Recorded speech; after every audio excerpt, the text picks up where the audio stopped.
What's up guys, and welcome back to another Fortnite Creative tutorial, and today, how to make a Deathrun map in Fortnite Creative. First, selecting the correct island. Like a lot of maps, the extra large grid island is the best island for this map, because it gives you a lot of blank space to build with. Now, once you've loaded in, you can start building the actual Deathrun map. Many Deathruns use the obstacle course galleries to build their maps, and then for the numbers on the side of the levels, many creators use the numbers from the obstacle course parts gallery, then resize them to make them bigger.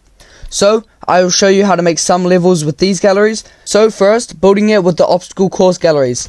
To start off, grab a wall, floor, and whatever other pieces you want from the obstacle course gallery of your choice to start building with. Just as a note, a lot of successful Deathrun maps start off with pretty simple levels to really keep players engaged, then it gets harder as it progresses on. So, I would recommend doing this. Some example of simple and easy levels you can make are just like these ones here I've got in my own Deathrun map.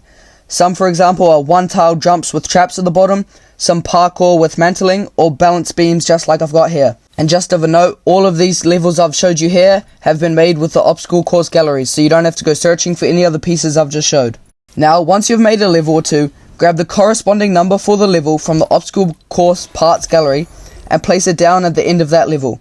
Then, along with that, in kind of the middle of the end of it, place down a collectible object device with the settings ambient audio off, and then just under that collectible device, put down a player checkpoint pad with the settings visible in game off. The reason we're placing the checkpoint pad just under the collectible object is so players can just easily get their checkpoint for completing that level, then carry on. Now, next up, once you've made some simple and easy levels, the island settings. Building can destroy environment, no. Environment damage, off.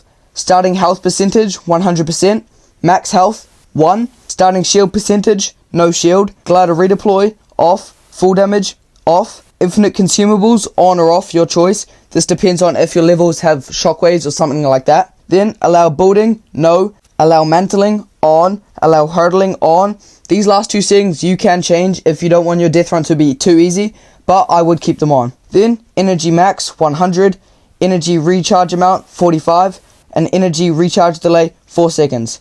This is so players can't have infinite sprint, but if you want a player to have infinite sprint, just put the energy recharge amount to 100 and energy recharge delay to 0 seconds. This will give players infinite sprint in your map. Then, jump fatigue, either on or off, this is your choice. Max players, your choice, I would do 32. Voice chat, all. Time of day, 4 PM. Time limit, none. Game start countdown, off. 4 star at max players, on. PvP pickaxe damage, off. Always show nameplates, your choice. And allow manual respawning, on. Next up will be how to make your starter area with extra levels, then how to add XP to your map. For your starter area, build a 5x5 area just before your actual Deathrun starts. Then, delete the middle front wall so players can run into your Deathrun to actually start.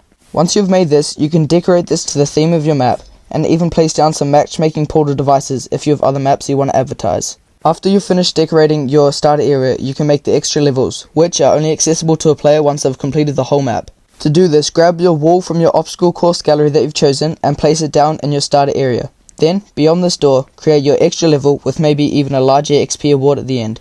Then, once you've done that, place down a barrier device on the extra level side of the door and copy these settings for it. Barrier material, whatever you want, and invisible to ignored players, on. Then scroll over to functions and put add player to ignore list when receiving from the last collectible object in your main map, on collected. Once you've copied all these settings for your barrier, you can also place down a billboard in the middle of the doorway which reads something like extra level available after map completed. Then at the first tile of your Deathrun, place down a mutated zone device, with the only setting it needs is enable VFX disabled. Then place down a timer device next to it and copy these settings. Duration, 3600. Countdown direction, count up. Can interact, no. Applies to, player. Completion behavior, reset. Visible during game, hidden. Then go to functions and put start when receiving from mutated zone device, on player entering zone. Now, how to actually award XP to players in your map. But first, if this video has helped you so far, please like, subscribe, and comment for what tutorials you want next. The only device you'll need to actually add XP is the accolade device. There's a lot of settings you can change in this. I'll just run through some of them and what they mean.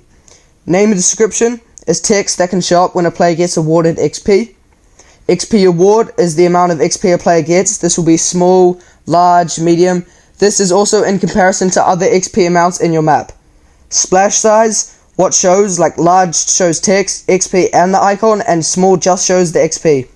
Icon, you can set a little image icon that shows up next to the XP award, only if you have it set to large though. Triggering player only, this is self-explanatory.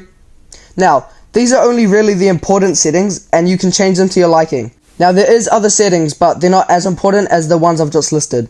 Now, how to actually award XP to players in your map. To do this, all you need to do is place down a collectible object, then in events, put on collected, send event to the accolade device award. Then add every single one of your collectible objects to this accolade device. If you want a more detailed tutorial on how to add XP to your maps, click the video on screen now.